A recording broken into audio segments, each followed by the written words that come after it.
Ladies and gentlemen, welcome to week 36 of the B Graders, once again here at Sweet Remedy. I'm all by myself this week just for now. We've got a very special guest coming up in a moment. A little bit of housekeeping of what's gone on over the weekend. It was the 10th anniversary of the Cape to Cape mountain bike race, one of the biggest events in WA, let alone cycling in WA, a superb event. And the winner this year in the elite men's was Brendan Johnston, and the winner of the women's was Samara Shepherd. Well done to all competitors. There were so many great photos online. There were so many great videos. Well done to a few of our mates, Daniel Trini, Lance Portman, John Clark. Well done to Eric Melgers, who was on the microphone down there. And well done to everyone who took part and everyone who finished the event. A great event as normal. Now, a few things coming up this Sunday. Get your entry in tonight. Tonight is the last night of entries. The State Road Championship takes place this Sunday in York. Richard's Cycling Club. Dan O'Donoghue, the race director, has made sure that this race is going to go ahead. There's a number of us going to be out there supporting him and all the riders this weekend. So get along to the State Road title this Sunday in York. Good results over east at the weekend. The Tour of Gippsland was on, and we had two West Australians taking out the top two spots on the general classification. Sam Welsford, World Teams Pursuit champion, is showing that he can do it on the road as well. He took out the first two stages and the overall in the Tour of Gippsland.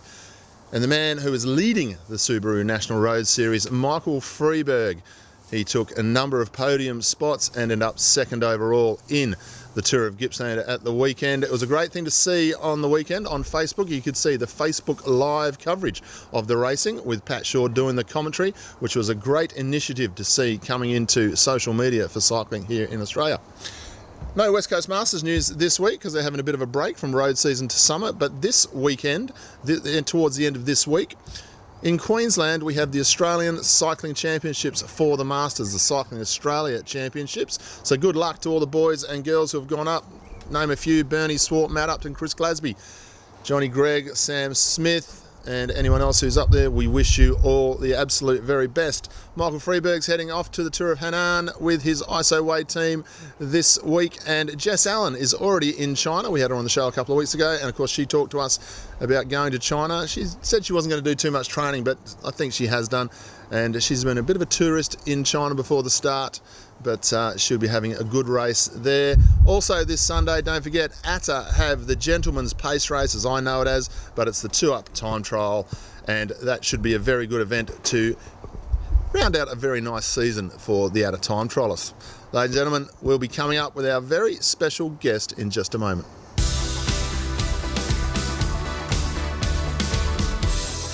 So, ladies and gentlemen, as I said, we have a special guest on the show, Stephen Hall. Welcome home, welcome to the show. We've mentioned this man as the winningest bike rider in WA on the show this week. You have had one of those seasons, haven't you, from the Australian titles onwards? Absolutely. I mean, it started back, when was that? The start of March with the Nationals, and was chasing a national title for 10 years. So to finally get that was a huge goal for me. And I thought it was going to be hard to cap on last season, but this season just kept getting better and better, and I had a great season racing in the US, and it's great to be home. So last year you went to the US. You're the old school modern day cyclist. Now what I mean by that is, very politely actually, is back in the day there was a whole bunch of cyclists, and Murray Hall was one of them, and Neil Stevens started out that way, Steele Bishop, locally Hilton McMurdo, all these sorts of guys. They travel the world racing pro races, racing around the world, making their living, but that tended to have been lost in the sport of cycling due to things like national teams and AOS, but you've totally embraced that in the last 2 years. Absolutely. I spent my I guess younger years in Belgium for a long time, like most Australians do. They go over and race in the rain and do all the kermis and do that whole thing, and I did that for 3 or 4 years, and I felt, I'm getting a bit stale. I wanted to move on to the US and really found my niche racing the criteriums and still being able to race on the track. A lot of guys eventually have to pick the track or the road kind of route, and I've been able to incorporate both. So I have a great season over in the US, racing as much as I can, a lot of race days. It wouldn't be uncommon to have over 100 race days a year. That's pretty rare, especially for some of the younger guys coming up. But I love racing as much as I can, and I've been able to find in the US where I can keep racing on the track and on the road. So I love it. This is my 4th year now in the States, so as far as I'm concerned, I'm just going to keep going back. So where do you base yourself? Are you around Trexlertown? For most of the year, I'm in Trexlertown. That's about, well, just outside in a place called Kutztown, about 20k from the track.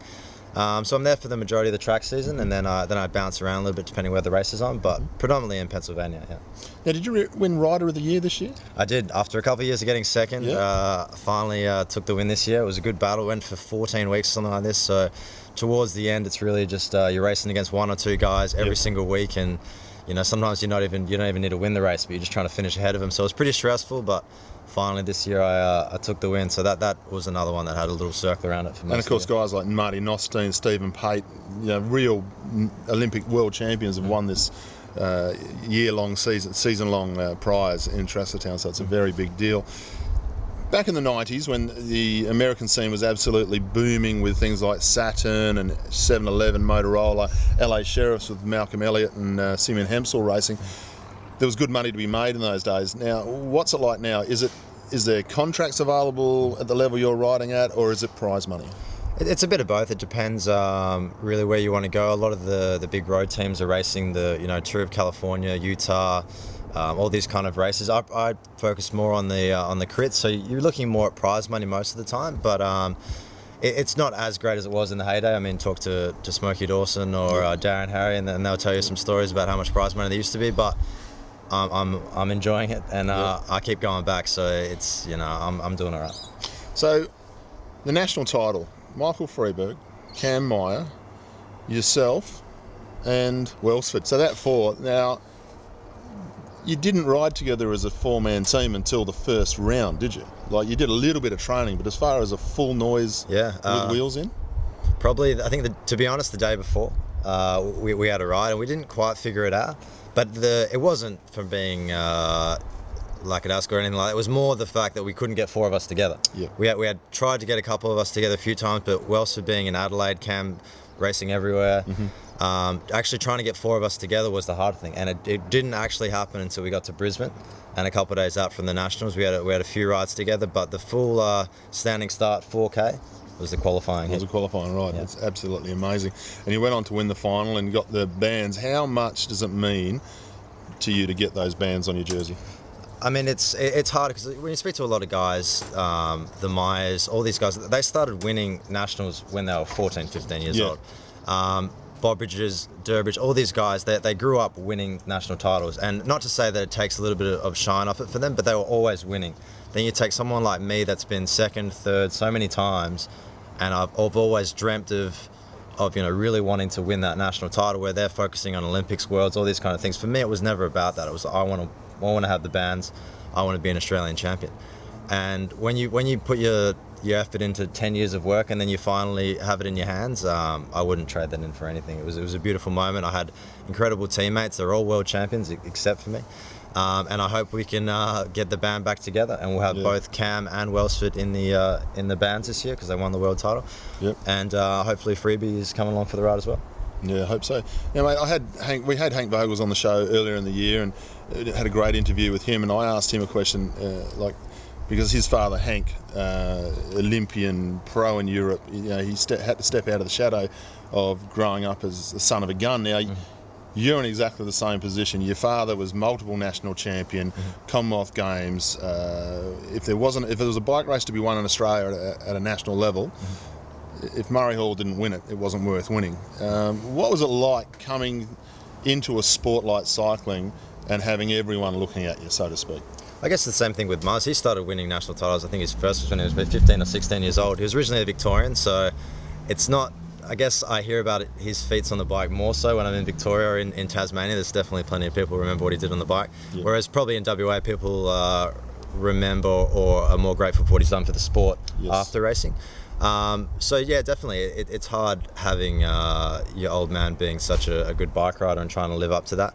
And I guess I went a separate path in terms of what I've done in the US. Muzz has never been in the US, so I guess if you want to compare our national titles, he's got me beat there. But I've been winning a few races over there and trying to tip into my favour. But for me, ever since a young age, it was probably too big a task to live up to how many national titles or anything he's got in his column. But I take pride in being able to win races all over the world, and I think at the end of the day, if I achieve half as much as what he did in the sport as a racer, and then afterwards, I'd be pretty happy with my career. Well, I think knowing your dad as well as I do, I think you've definitely more than achieved half of what he's achieved. And I know he's very proud of what you've done.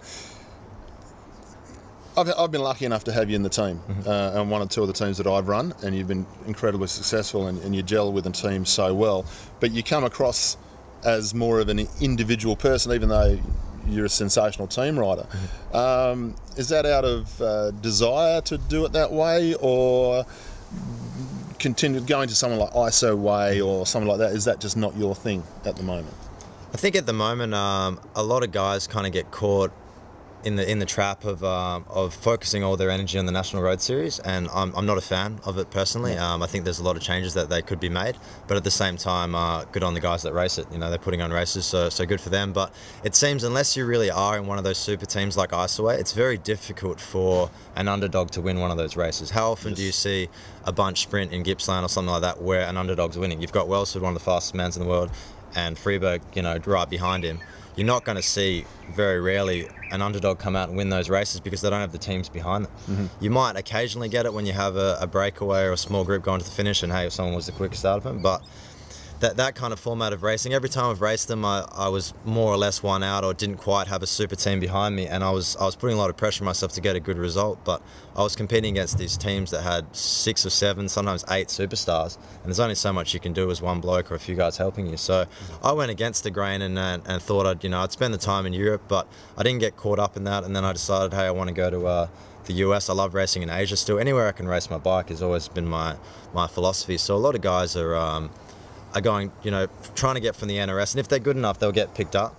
But then they also go and spend a lot of time in Belgium, and unfortunately, the guys that don't make it come home and hang up their bike. And for me, the reason I'm still racing at 27 years old is because I'm having a lot of fun racing my bike. I'm racing different racing scenes, different races, slightly different approaches to the season. Is that because you haven't been burned by the system, so to speak? I guess so. I had a couple of years off when I was probably between the 18 to 20.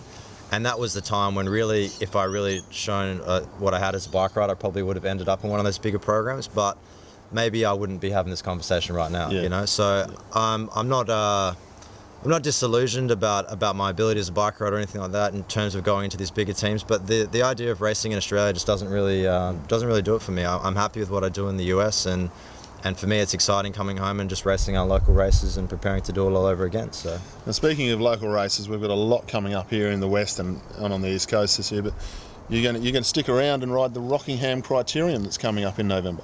First year race, it's down by the foreshore. I think the 11th of November. It's a Saturday, which is always nice as a bike rider. Get the Sunday off, do what you want. I'm really looking forward to that. Run by Peel Districts. I think a few guys are going to be in town for it, and I'm looking forward to pinning a number on for that one. And a cash criterium. Now, last year you ran second in GB's last lap, and this year you've already confirmed that you'll be on the start line now. Graham Brown's won 7 from 7, I think it is, on that course. And you know what I'm going to ask you. Now, the man's gotten back on the bike after retiring. He said he was going to ride once a year. He was going to race this event. Yeah. What are the chances of Graham Brown winning this year? Well, fun fact, ask Brownie, who's the only bloke that's beaten him in Western Australia. I got over him once, but I don't know. I just had a chat with him on the bike the other day, and it's definitely his race, so I won't be letting him win. But I think we'll have a race together the night before. Actually, the Westrel's on.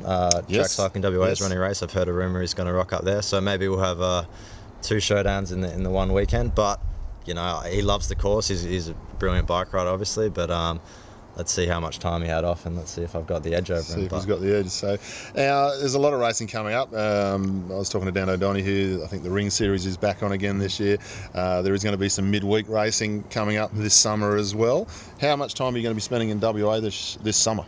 I'll be back until April at least. I'm going to be around for a while. I actually go back to work, funnily enough. People want to think I'm a full-time bike rider. When I get back, I actually work about 40 hours a week when I'm back. So I'll be getting stuck back into that and transition back into the track. It's a little bit easier to wriggle with work. You get the afternoon, evening track sessions, and head to Tasmania over Christmas. I love the Carnival Series. They run down there, and that'll build straight into the track nationals. But first of all, before I get stuck in that, we've got the State Road Championship this weekend. Defending champion. defending champion. Not quite back on the track yet. Haven't looked at our brand new track. Haven't had a ride on it yet, but You'll love it, trust me. Yeah, they put the state road championship a couple of weeks after I got home, so I'd be crazy if I didn't pin a number on for that. Now, you won the crit title earlier this year. Yep. We were trying to work out before the show, folks, if anyone can tell us when the road title and the crit title were won in the same year. Possibly we're thinking of maybe an Eddie Hollins or a Hilton McMurdo might have done it more recently in the last 10. I know it was done in 1989. If you can email us at matt1@iinet.net.au if you know of anyone post 1989 who may have won the crit title and the road title. That's as far as my memory goes back. Deep question. Yep. What needs to change in cycling in Australia to take it, or to make it more consistent, or maybe take it to the next level, domestically, I mean? I can base a lot of my opinions on what I've seen in Europe and what I've seen in the US. One of the major issues I have with the National Road Series, I guess, is that there's no necessarily grading system. If you've got enough money to put a team on the track, there's going to be a team on the track. Yep. In the US and I think in the UK, they work on upgrade points. Yep. And the way that this works, and I'm a big fan of it, is you have to ride a certain amount of races, not necessarily results. You can build it up just from experience. And then you work your way up from a Cat 4 to Cat 3, Cat 2, and eventually you can race Cat 1 and pro races. The problem we have with the NRS at the moment is that they're allowing anyone to ride, but you're getting the problem where the stages aren't long enough. You're having a 60 or 70k road race. You don't even bring a bottle for that. And that the issue with that is you're not getting rid of the lower level guys, and so they're still in the bunch, and then they're thinking, hey, I'm gonna have a crack at this sprint. I'm not a sprinter, but I'll have a crack from 38th wheel to run top 20. And that's why there's a lot of crashes in the notorious road series. So I'm a big fan of some kind of upgrade system. You might lose some riders. You might lose that 150 guys on the start line. Maybe it goes back to 80 or 90, but you've got really good quality fields, and you can run a Cat 2, Cat 3 field as well as that. And I think you're going to get some real quality bike races in. I think you need to lengthen the stages, close the gap between Australia and Europe in terms of a Kermis is the basic race in Belgium. That's 120k. Yeah. There's not a whole lot of races in the NRS that go longer than that. I think extend the stages, throw a bit of prize money in, get some excitement back, try and entice some guys to pin a number on. And work from there. Try and get a consistent calendar. There's too many breaks in the year. Guys are going missing. You could have all the winter off and pop up for the Warnie. Yeah, and that's true. So now at the GB Crit, we've got the Legends race. Now Murray Hall, Stephen's father, is going to be on the start line for the Legends race. We've got Steele Bishop turning up, Stuart O'Grady, Hank Senior, Hank Junior. We've got a very big field. It's going to be a good afternoon. I hope you're really going to be on song for that day. That's on the November the 18th, ladies and gentlemen. We better come out and see Stephen race the crit on this Friday night before to see if Stephen can win the Westerall wheel race, I guarantee, from scratch, to see if he can win that and then back up the next day, mate. It's an absolute pleasure being able to watch all your social media stuff and see I'm still blown away by how much you've won this year. I know you've got great family support with Muzz and the family, and you've got great support from all of us here in WA. Looking forward to seeing your race over the next few months here in Perth at races around, and some of the races I'll be running. So welcome home, and thanks for coming on the show. Thanks very much. Thanks no for having me, worries, man. Folks, that will do us for this week. Next week, Matt Tognini and I will be back to recap, possibly, Stephen Hall winning the state road title again for the second year in a row. And remember, if you can think of somebody who's won the road title and the crit title in the same year, email us, let us know. Cheers.